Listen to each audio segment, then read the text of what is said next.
Welcome to the GCN Show! From the finish line of the race around Austria. Welcome to the GCN Show!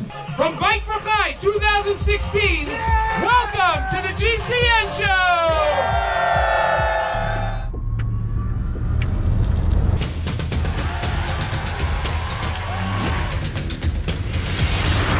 Welcome to the GCN Show. Coming up this week, with Team GB yet again being so successful in the velodrome at the Olympics, we ask, just how are they doing it? Plus we've got some more transfer rumours and confirmations and some wonderful bodges and hacks, plus all of our regular features. Time now for Caption of the Week. This is last week's photo from the Olympics. And the winner is Brian O'Mara with this. Oh, slam that stem, not the seat post. Very well done, Brian. Get in touch with us on Facebook via a message with your address and we'll get you out a GCN water bottle. Now, this week's photo for your captions and your delectation is this in the Olympic velodrome. I'm going to start you off with this. Oh, the track's upside down. Now, I'm sure, as you'll agree, Dan, that was borderline embarrassing, but hopefully you'll be able to do a lot better, but that's all we could think of. It took us nearly 15 minutes. Wow, not borderline. Just embarrassing. You can add your captions to the comment section down below. You should find it easy to beat that this week. For the last 8 years, Team GB have been the dominant force in track cycling, in particular at the Olympics. And Rio has been the same, because at the time of recording this video, they've already got 4 golds and 2 silver medals. And many countries have been asking, exactly how do they do it? Yeah, this questioning actually is nothing new. You may remember back in 2012, the French team were questioning Team GB's so-called magic wheels. And in response to it, the then performance director at British Cycling, Sir Dave Brailsford, said that their wheels were rounder than anybody else's. The comment was, of course, tongue-in-cheek, but nevertheless, it did lead to a lot of press attention. It certainly did, and in fact, the French have again been rather outspoken in relation to their views on the performances of the GB team, and track sprinter Mikel de Almeida and his coach, Laurent Gagné, were amongst those who were bemused, and the latter is quoted as saying that Team GB don't exist for 4 years, then return to the Olympics and outclass the world. So what is behind Team GB's ability to get it right every 4 years when it matters most? Well, they claim that they've perfected the training and also the tapering towards that biggest event. But there's also little doubt the special equipment they appear to use just at the Olympics also makes quite a significant difference. Yeah, we've heard rumours in the past of the team destroying kit just after the Olympic Games, so the designs can't be copied. And Brad Wiggins, when he was recently asked if he was going to continue past 2016, said no. He's not looking forward to the early morning get-ups in Manchester and also wearing crap skin suits and crap helmets because they only get the nice new kit every 4 years. Yeah, which is quite telling. And I guess it is true that things like the frame sets, the wheels, the tyres, the bars, the helmets, the shoes, the socks, and especially the skin suits, all are factors in determining how fast a rider can go around a track for any given power. And British Cycling do have more money to spend on that equipment and the research and development of it than any other track nation. Yeah, since 1997, British Cycling have received lottery funding, like a lot of other sports, to the tune of millions of pounds. And in addition to that, there's extra investment from Sky, and that allows for all the aforementioned research and development, wind tunnel testing, building of velodromes, hiring of the best coaches, and also, and arguably most importantly, it allows the athletes to train full time. Now that is really a massive advantage. Yeah, that Olympic funding was primarily given towards things like rowing and cycling at the beginning because they were seen as the 2 sports in which Team GB had the biggest chance of medal success. That national lottery funding started around 20 years ago now, and GB have really seen the fruits of that over the last 8 years in particular. Now, what it has allowed them to do is not only fund athletes who were already seen as talented at the time, but also do things like go into schools and identify and nurture new talent and bring them forward. And it's also important to note that the amount of funding that British Cycling receive is solely based on how many Olympic medals that they win. And what that means is that they have got the luxury of always being able to use a 4-year cycle, where the Olympics really is the be-all and end-all. And that is in stark contrast to the funding of certain other track cycling nations. Yeah, so is it unfair? Well, I think we should point out that the vast majority of the success is just down to the hard work of the athletes. But what is without doubt is that there are definite advantages gained from the equipment that they use and also the clothing, which means an equivalently talented athlete or rider, for example, from a country with far less funding isn't going to be able to go as quick. It's as simple as that. Yeah, I don't think that this would be the same in road racing, for example. So long as you are able to get to decent races, even if your country doesn't have a lot of money for cycling, ultimately your talent will shine through on the road and you'll be picked up by a World Tour team and have access to the best equipment. However, British Cycling, of course, is going to take advantage of the huge budget that they've got currently and the advantage over other teams. But it does beg the question, would a level playing field when it comes to equipment on the track be a good idea for the sport? On the other hand though, Dan, where would that stop? Would we ask that all tennis players use the same tennis rackets? Yeah. Would we ask that for equestrian, all the horses came from the same stable? Would all or the same horse getting very tired? Yeah, would all golf clubs have to be a standard kind of size and made of a standard material? Or would all canoes and boats have to be the same as well? I mean, like it or not, technology is a massive part of sport. Yeah. And that technology ultimately does trickle down to us, the consumer. Yeah, well, as ever, we would love to hear your opinion on the subject, and you can voice that by leaving your comments in the section below this video. Time now for Hack / Bodge of the week, and we're starting this week's off with an absolute barnstormer. Yeah, sit tight because we've got a lot for you this week and they're all very, very good indeed. So this one comes in from Drew S. Wilson. He has manufactured a strider or balance bike out of an old Boardman frame. Now check this out, it looks absolutely incredible. His kid will be the talk of the town with that. That looks amazing. Looks brand new, doesn't it? Talk about recycling. That was actually a genuine snigger. That was actually real.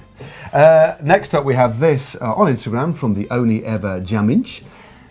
It's a pair of it's an integral wooden pair of bars with tri-bars. It's like TT bars, They almost look 3D printed, but they can't because they're wooden. That's amazing. Is that one piece? I think it is. Yeah. Grams of pure sexiness, That must have been a big tree. I love this one because not only is it a chain keeper, it's also a bike stander. Yeah, comes in from Damien Morris. 2 for 1. Yeah. That is a beauty.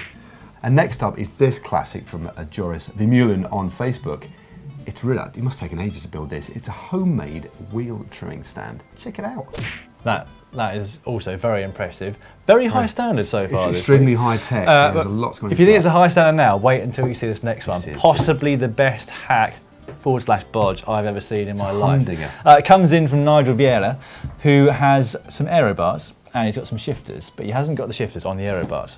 So he's used a piece of string and done this. This is my GCN aero bar shifter hack.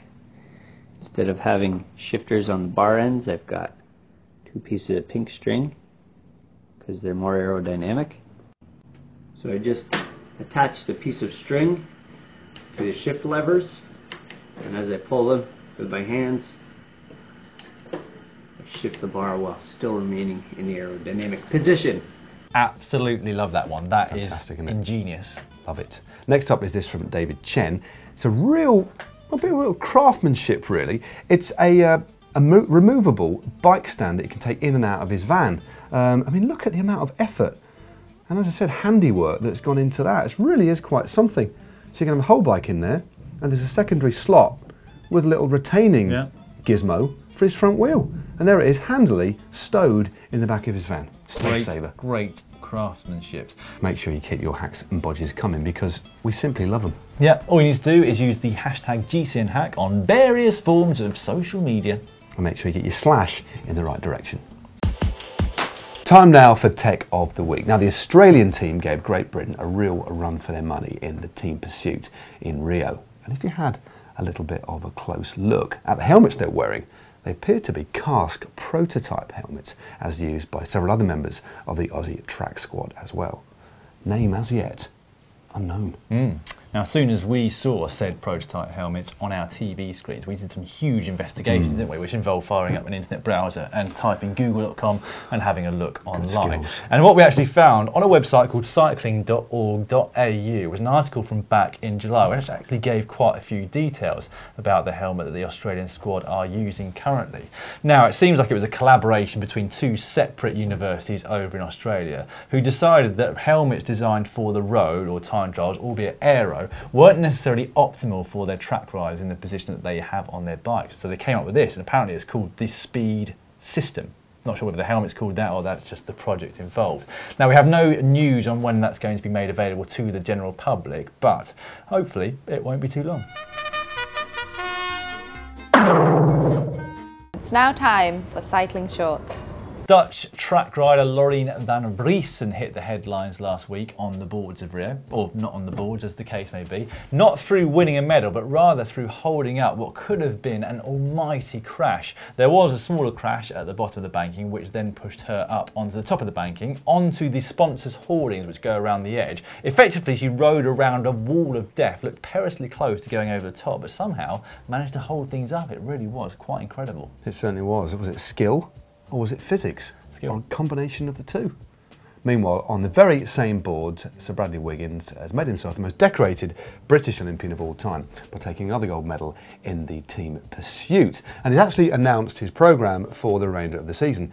He'll participate in the Tour of Britain on the road, and then he's going to announce his retirement at the Ghent 6. So that'll be his last ever race. And that's where he grew up as a lad, saw his dad, Gary Wiggins, race there when he was very, very young.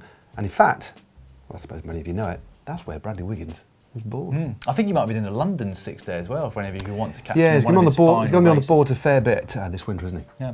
Right, the next high-profile road race to be taking place will be the Vuelta a España, the last Grand Tour of the year, and two very high-profile names have just confirmed their participation. Tour de France winner Chris Froome will be there for Team Sky, as will arch-rival Nairo Quintana, riding, of course, for Team Movistar. It's actually quite a stellar lineup. Alberto Contador already confirmed, TJ Van Garderen and Steven Kruijswijk, who almost won the Giro at the start of the year, and Esteban Chavez, who announced himself as a GC rider this time last year at the Vuelta. It's going to be one to watch, definitely. And we've just filmed our preview show, actually, haven't we? So keep your eye out for that on the channel very soon indeed. Alejandro Valverde's doing it as well. Insane. Third Grand Tour of the season? Third Grand Tour of the season. He just loves riding his bike, that lad. He does. Anyway, Trek Segafredo have been a team that have been very, very busy in the transfer market, and they've just confirmed their signing of John Degenkolb from Giant Alpecin. John brings along with him his lead-out rider, Koen de Kort, and they've also announced another sensational signing, in my view, and that is of the Colombian sensation, Jonathan Pantano, who's going to be leaving the, well, now soon-to-be defunct YAM cycling team at the end of this season. Yeah, he won to stage the Tour, didn't he? Yeah, and 2 second places as well. Definitely one to watch out for. But they've yet to confirm the much kind of rumoured signing of Alberto Contador, but I think that's only just a matter of time. Talking of transfers, I've got another rumour for you, which you might not have heard. PFP, Pauline Ferrand-Prévot, is rumoured to be joining Canyon SRAM to bolster their squad for the 2017 season. Now, the team neither confirmed nor denied that rumour, which is basically a yes, isn't it? Pretty much. Evelyn Stevens, the American rider, has confirmed that she'll retire actually at the end of this season. She previously worked as a banker in New York, and it seems as though she'll be going back to do that. And I've got one more bit of news. Just in. Just hold on for a second. Keep recording. Tony Martin, the German rider from Ethics Quickstep. Now, he has long been rumoured to be joining the increased budget of Bora Argon for 2017. He's just been confirmed to be joining Team Katusha, the Russian squad. Well, I tell you what, I didn't see that coming. No, I didn't. Just got an email through from him. Wagon running for Katusha. The Katusha wagon. Thus ending a 5-year stint with the Ethics Quickstep squad. Dom's tweet of the week this week is Olympic themed, and this comes from Owen Dool, one of the British Team Pursuit squad. Hats off to the girls. They know us too well. Yeah, this was very funny indeed. So this was the sign that the girls put up on their door at the Olympic Park. To the Team Pursuit men, congratulations. As we're guessing you're probably going to be drunk by the time you read this, and a few of you have already come into our room accidentally, just a friendly reminder that this is not your room. So please don't try and get in at 4 AM, and actually put a nice arrow indicating where the boys' room actually is. Owen Dool then followed it up with another tweet which reads, "Best part of it was I only discovered this message as I was about to walk into the room thinking it was mine," i.e. the girls' room. So, well spotted. Good job they put a sign up then. It certainly was. They do know them very well. The Olympic time trials took place last week and provided us with two worthy and experienced winners, both of whom are reaching the end of their careers. Yeah, a few people have been critical of USA Cycling for calling up Kristin Armstrong for the Olympic time trial and road race this year. She's won the time trial twice previously, but had come out of retirement after giving birth and hadn't quite shown the same form on the run-up to this year's Olympics.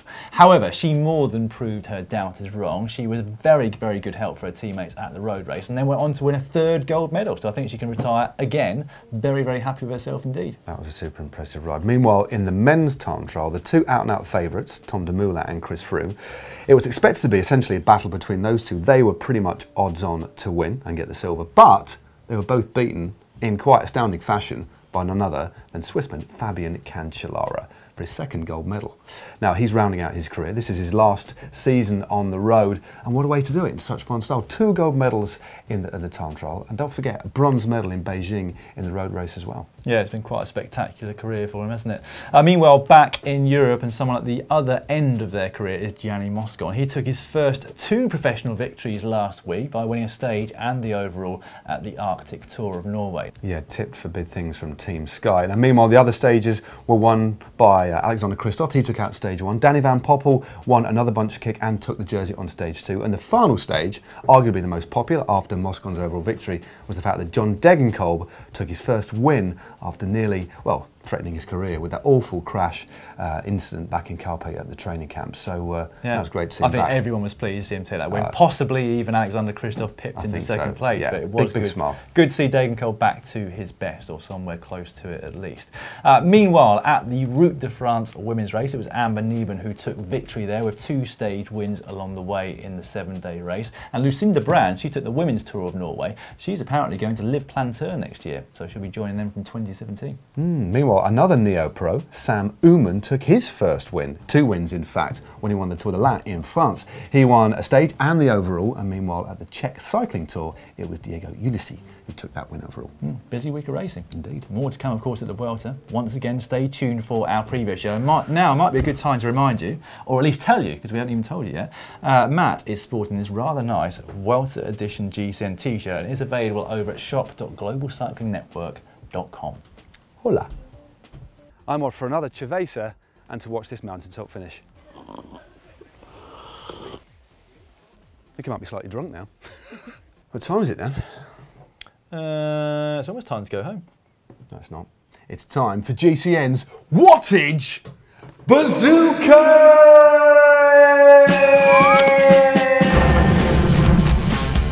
And this week, it goes to none other than Fabian Cancellara for his gold medal winning ride in the men's time trial at the Olympic Games. Just get a load of these stats. Yeah, these stats are quite incredible. So he averaged 440 watts for 1 hour and 12 minutes, which is quite frankly mind-boggling. And it's quite a hilly course, so his normalised power was 472 watts. Again, mind-boggling. I'm just staggered.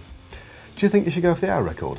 I think he possibly should do with those kinds of numbers. If he can produce that kind of form and get himself aero on the track, then he might come quite close to Bradley Wiggins on the right day. Don't forget, when Brad did it, he had a high air pressure, so if Fabian managed to do those numbers in a low air pressure, who knows? Fabian, use that form. Meanwhile, the viewer Wattage Bazooka, well, before we get on to the main winner, we're going to give a couple of token mentions. Yeah, the first of those goes to Genuine CVE. He's put so much wattage through his pump that he's broken half the handle and also bent the pipe. And also, if we can please scroll down that, James Dowding put so much power through his pedals that he broke his crank in half. There's some big bazooka action this week, isn't there? The actual Wattage Bazooka, though, goes to... This is from Instagram. It's Phil XVX. Phil XVX. Or something like that. Crap weather again at Levens, but a new 20-minute power PB. Here's his stats. Best power for 20 minutes, 392 watts. That is deservist of a bazooka, and extremely, mightily in fact, impressive. Now, we don't know the power to weight ratio, but he himself made a comment where he said, I might need to lose like 18 or 20 kilograms to make it any use, so he might be a rather big guy, but nevertheless, that's quite a good power. Good power. It is time now for comment of the week. We've got 2 for you this time around. There was a lot of love actually underneath the track videos which Matt did, explaining the various events at this year's Olympic Games. This one came in from Experiment 54 saying, someone must be proud of that model. How long did it take to make? Well, the answer to that is we don't know. Quite frankly, if we were making it, it still wouldn't be finished now.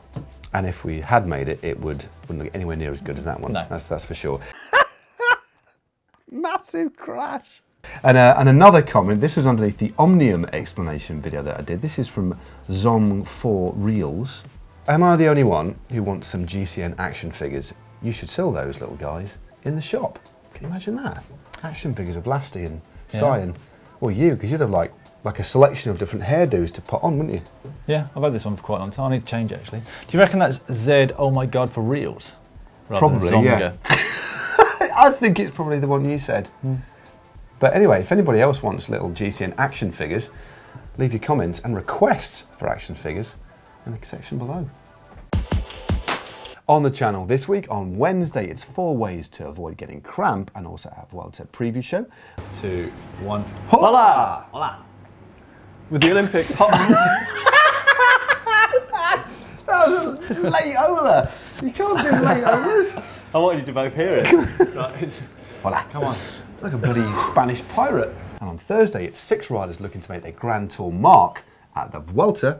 And on Friday, is that right? Is that what it's called? Yeah. It is indeed, there we go. And on Friday, it's Ask GC Anything. Yeah, Saturday's pro bike is Mikel Landa's brand new Pinarello Bolide, which he did use at the Tour de France, should I say, but will be using at the upcoming Wattage Bazooka as well.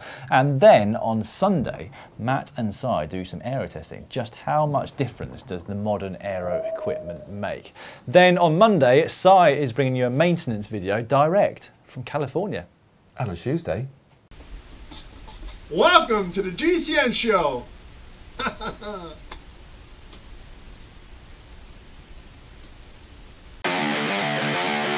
the time has come for Extreme Corner, and this week it features our very own Tom Last, aka The Brick, who was recently over in America himself, riding with none other than the legend cyclocross rider that is Sven Nys.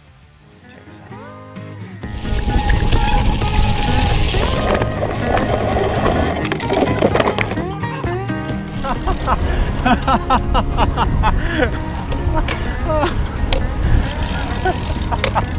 Did you get all that? Oh. I go for my back brake and I go and hit the front brake because it's the first time I saw a rider hanging in a tree. Well, I guess it might have hurt. It might be extreme from that point of view. It was extreme on a couple of points. It was extremely painful for Telasti, but extremely funny for Sven. Yeah, he loved it, didn't he? He certainly did. He laughed for a very, very long time.